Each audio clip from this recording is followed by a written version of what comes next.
ये शख्स थाने में पहुंचकर पुलिस वालों से क्या बोल रहा है, जरा वो सुनिए, उसके बाद मैं आपको आगे बताऊंगा। बीवी उस रूम में बीच में लेटी, अगल बगल दो लड़के। मैंने जैसे ही फोन मिलाया तो निकाला वीडियो बनाने के लिए, तो मुझे धक्का मार दिया। तो उतनी समय वीडियो नहीं बना, बाकी मैंने बाद में कमरे में वीडियो बना लिया। तो इस तरह कर मैं तेरे लिए घर परिवार सब छोड़ दिया, ऑटो चलाता हूँ सर, किसी तरह पेट पालता था। अपने लिए जैकेट नहीं लेता था इतनी ठंडी में, उसके लिए जैकेट लिवाई थी। इसके बाद मेट्रो टूट गया। इसके बाद किसी बगल वाले लड़के ने 100 नंबर फोन कर दिया, यही मेरी बच गया। 100 नंबर आ गई, हम सब लोगों से पूछताछ हुई। लड़कों ने बताया कि हाँ लेटी थी, बैठी थी, कह रही थी। 1 बजे रात के 3 लड़के रूम में, मेरी भी। तो आपने सुना ये शख्स क्या बोल रहा है। ये बोल रहा है कि मैं अपनी पत्नी को मार कर आ गया हूं और उसके बाद मैंने सोचा क्या फायदा है इधर उधर भाग कर, क्योंकि मैंने शादी 4 महीने पहले लव मैरिज की थी, अपना घर परिवार छोड़कर सिर्फ उसके लिए ये जिंदगी में जी रहा था। लेकिन वो 2 मर्दों के साथ अपने घर में लेटी हुई थी और जब मैंने उसको 2 मर्दों के साथ पकड़ लिया तो उसके बाद मैंने गुस्से में आकर उसकी हत्या कर दी और इसलिए मैं सरेंडर करने के लिए थाने आया हूं। और जो ये कहानी बताता है वो सुनकर हर किसी का कलेजा बैठ जाएगा, किसी को भी यकीन नहीं होगा कि भला शादी के 4 महीने के बाद क्या महिला 2 मर्दों के साथ सच में थी। जब पूरी इसकी स्टोरी को सुनेंगे तो आप भी हैरत में पड़ जाएंगे, क्योंकि महज 4 महीने पहले, दोबारा बता रहा हूं, 4 महीने पहले लव मैरिज की थी इस शख्स ने और अब उस पत्नी की हत्या कर दी। पूरी कहानी को जरा मैं आपको शुरुआत से बताऊंगा,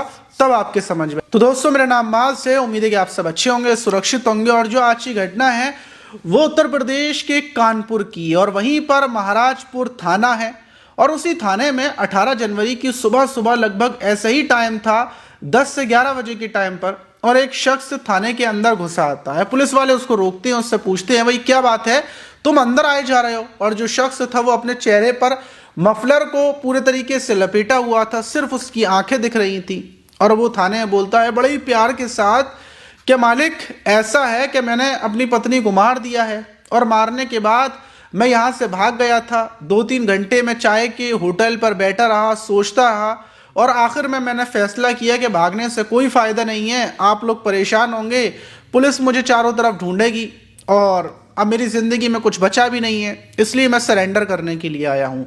अब जो पुलिस वाले थे वो हैरान हो जाते हैं जब वो बताता है कि पत्नी की लाश घर पर पड़ी हुई है।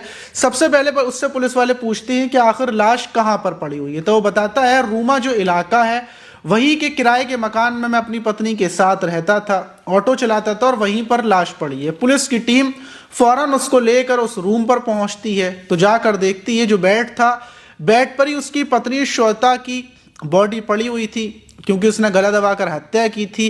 फौरन पुलिस जो बॉडी थी उसको उठाती है, पोस्टमार्टम के लिए भेज देती है। अब जो ये लड़का था जिसका नाम सचिन था, जिसकी उम्र लगभग 25 से 26 साल थी, ये बताता है कि इसने 4 महीने पहले श्वेता से लव मैरिज की थी और अभी ढंग से पूरे 4 महीने भी गुजरे नहीं है कि उसने श्वेता की हत्या कर दी। अब पुलिस इससे पूछती है कि आखिर तुमने लव मैरिज कहाँ से, मतलब श्वेता कहाँ की रहने वाली है, कैसे लव मैरिज हुई। तो ये शुरुआत से बोलता है कि साहब एक बार आप मेरी कहानी शुरुआत से सुन लें। पुलिस वाले बोलते हैं कि ठीक है, शुरुआत से सुनाओ। तो ये बताता है कि जो उत्तर प्रदेश का फतेहपुर है, वहाँ का मोहनपुर गांव का ये रहने वाला था और 3 साल पहले इसकी मुलाकात श्वेता से होती है। श्वेता से इसकी नज़रें मिलती हैं, ये नंबर श्वेता को दे देता है। श्वेता वही गांव की ही राजकुमार की बेटी थी। राजकुमार बहुत पैसे वाला था और जब श्वेता से, क्योंकि उस टाइम पर श्वेता नाबालिग थी और उस टाइम पर लगभग 17 साल की थी वो, तो उस टाइम पर मेरी नज़रें श्वेता से मिलती हैं, फिर बातचीत शुरू होती है, एक दूसरे से हम फ़ोन कॉल पर बात करना शुरू कर देते हैं। लेकिन ये खबर उड़ती उड़ती जो श्वेता का पिता था राजकुमार, उस तक पहुंच जाती है और श्वेता का पिता थाने में पहुंचता है और मेरे खिलाफ FIR दर्ज कराता है कि मैं उसकी बेटी के साथ छेड़खानी करता हूं। वहीं पुलिस दोनों को बुलाती है, मुझे और श्वेता को बुलाती है, लेकिन श्वेता कोर्ट में जाकर पूरी तरीके से अपने बयान पलट देती है। बोलती है कि मैं सचिन से प्यार करती हूं, सचिन के साथ मैं शादी करना चाहती हूं, सचिन मुझे छेड़ता नहीं है बल्कि मैं सचिन से प्यार करती हूं। और ये बयान जब उसके कोर्ट में जाते हैं तो हर कोई हैरान हो जाता है और जो सचिन था उसकी सज़ा टल जाती है, मतलब वो जेल जाने से, जो लंबा चौड़ा जेल जाता वो उससे बच जाता है और छोटा मोटा उसके ऊपर मुकदमा लगता है सिर्फ नाबालिग को बहलाने फुसलाने का। और उसको जेल भेज दिया जाता है और कुछ ही टाइम के बाद उसकी जमानत हो जाती है, वो बाहर आता है और बाहर आने के बाद फिर से उसकी श्वेता से बातचीत शुरू हो जाती है और फिर ये शादी की जिद करता है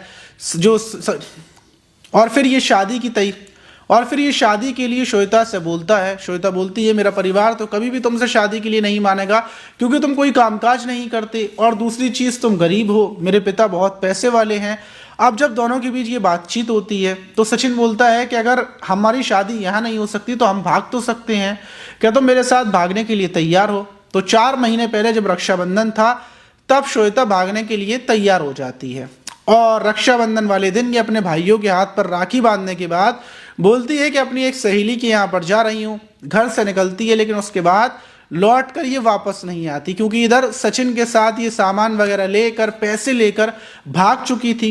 और ये सचिन बताता है कि ये लोग सबसे पहले सूरत में जाते हैं, वहाँ पर एक किराए का मकान लेते हैं और वहाँ पर ये सचिन था ये नौकरी करने लगता है प्राइवेट कंपनी में और श्वेता के साथ रहने लगता है। इसकी ज़िंदगी बड़ी बढ़िया चल रही थी लेकिन ये देखता था कि जो श्वेता है ये फ़ोन कॉल पर मतलब लड़कों से बातचीत करती है, चैटिंग करती है, क्योंकि इसका जो मन था वो बड़ा चंचल था मतलब किसी भी लड़के से ये बातचीत करने लगे, इसलिए मुझे इसके ऊपर विश्वास नहीं होता था। और फिर सूरत से मैं 1 महीने पहले ही सीधा कानपुर आ जाता हूँ और यहाँ का जो महाराजपुर है यहीं पर एक किराए पर कमरा लेता हूँ और फिर क्योंकि मैं ऑटो चलाना जानता था इसलिए ऑटो किराए पर लेकर मैं उस ऑटो को चलाना शुरू कर देता हूँ। वक्त गुजरता रह जाता है, यहाँ पर मुझे 1 महीना होने वाला था लेकिन जो मेरा रूम है उसके सामने एक रूम और है, वहाँ पर इंजीनियरिंग की पढ़ाई कर रहे हैं लड़के और उन लड़कों से श्वेता की मैंने नज़रें मिलते हुए देखी हैं। श्वेता उनसे बातचीत करती है, फ़ोन कॉल पर भी हमेशा बातचीत करते हुए मैंने उसको देखा है।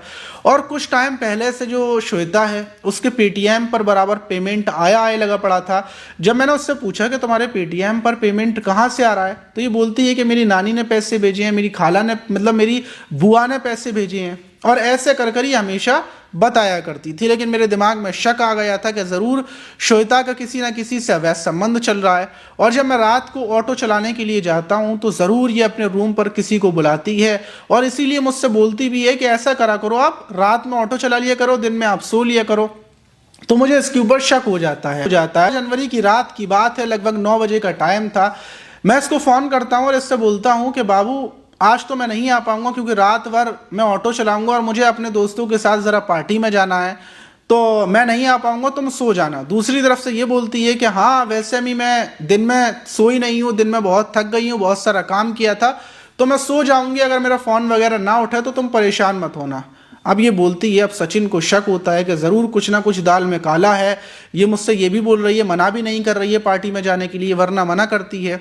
और फिर रात लगभग 12 से 12:30 बजे का टाइम था कि जो सचिन था ये अपने रूम पर पहुंचता है। इसके रूम पर जाने के लिए पहले एक शटर लगा हुआ है, उस शटर को खोलकर फिर जब ये ऊपर जाता है तो बहुत सारे कमरे बने हुए हैं। जो शटर है उसको लोग रस्सी से बांध देते हैं कि अगर किसी को रात बिरात आना है तो उस रस्सी को खोलकर, शटर को खोलकर ऊपर वो जा सकता है। तो सचिन हल्के से रस्सी को खोलता है और धीमे हाथ से शटर खोलकर ये ऊपर चला जाता है। जब ये ऊपर जाता है तो ये अपने रूम की तरफ बढ़ता है। इसका रूम गेट को खोलता है तो रूम खुला हुआ था और जब ये कमरे में पहुंचता है तो 2 लड़के इसकी पत्नी के साथ बेड पर लेटे हुए थे। ये देखकर ये चिल्लाता है अपनी पत्नी के ऊपर और जो इसकी पत्नी श्वेता थी वो बोलती है उन दोनों लड़कों से कि इसको पकड़ लो, इसको मारो, वरना ये फजीता फैला देगा, ये चारों तरफ हमें बदनाम कर देगा। वहीं पर एक लड़का और था जो बराबर वाले रूम में बैठा हुआ था, वो भी लड़का आ जाता है और जब मैं ज़्यादा चीखता हूँ, पुकारता हूँ तो जो अड़ोसी पड़ोसी थे वो भी आ जाते हैं और उसी टाइम पर फ़ौरन मैं अपनी जान बचाने के लिए डायल 112 पुलिस को फ़ोन करता हूँ। पुलिस मौके पर पहुँचती है और मेरी पत्नी मुझे और जो 2 लड़के थे उन दोनों को साथ में ले जाती है थाने में, जो चौकी थी उसमें ले जाती है और चौकी में ले जाकर उन दोनों लड़कों को बिठा लिया जाता है। फिर मुझे समझाया जाता है कि तुम अपनी पत्नी से घर पर जाकर नहीं लड़ोगे, वरना हम तुम्हें गिरफ्तार कर लाएंगे।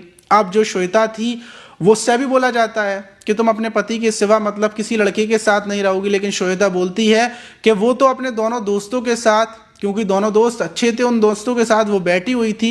इधर ये सचिन बोलता है कि रात के 1 बजे मतलब 12 बजे के टाइम पर ये कमरे में क्यों बैठी हुई थी और रात के 12 बजे कौन सी दोस्ती हो रही थी। तो ऐसे कर बहस होती है, लेकिन पुलिस सचिन और श्वेता को समझाकर घर भेज देती है।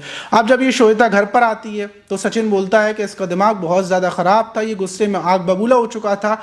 ये श्वेता से पूछता है कि तुम्हारे अवैध संबंध कब से इन दोनों लड़कों के साथ चल रहे थे और तुमने क्या पैसों में संबंध बनाए थे, ये आखिर वजह क्या थी कि मैं तुम्हारी पूर्ति नहीं कर पा रहा था।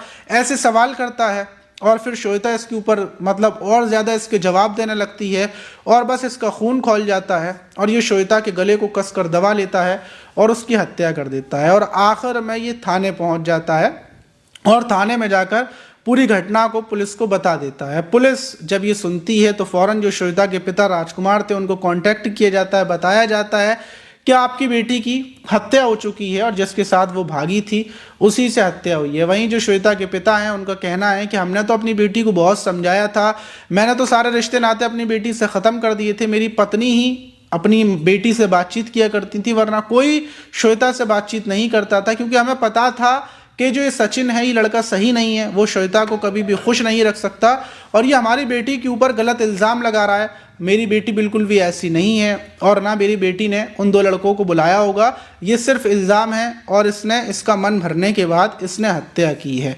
दूसरी तरफ जो ये सचिन है उसका कहना है कि उसने अपनी आंखों से देखा था। वहीं पुलिस जब पूछती है कि वो 2 लड़के कहाँ पर हैं तो सचिन बताता है कि वो चौकी में अभी भी बंद हैं। अब आगे की कार्रवाई क्या होगी, क्या उन दोनों लड़कों के ऊपर भी एक्शन लिया जाएगा जो दोनों लड़के श्वेता के साथ थे, या फिर वो सिर्फ बैठे हुए थे, या फिर कोई और मामला निकाला जाएगा। लेकिन फिलहाल में पुलिस ने सचिन को उठाकर जेल भेज दिया है और इस घटना के बाद हर कोई हैरान है कि भला लव मैरिज होने के बाद भी क्या कोई किसी पर भरोसा नहीं कर सकता, क्या कोई लड़की के ऊपर यकीन करना इतना मुश्किल है कि आज के वक्त में यकीन नाम की कोई भी चीज़ नहीं बची। मतलब ये सारी घटनाओं को देखकर ऐसा ही लगता है। आप इस घटना पर क्या बोलना चाहेंगे कमेंट बॉक्स में ज़रूर बताइएगा। मिलते हैं किसी और वीडियो में, जब तक के लिए अपना ख्याल रखें, सुरक्षित रहें, सावधान रहें।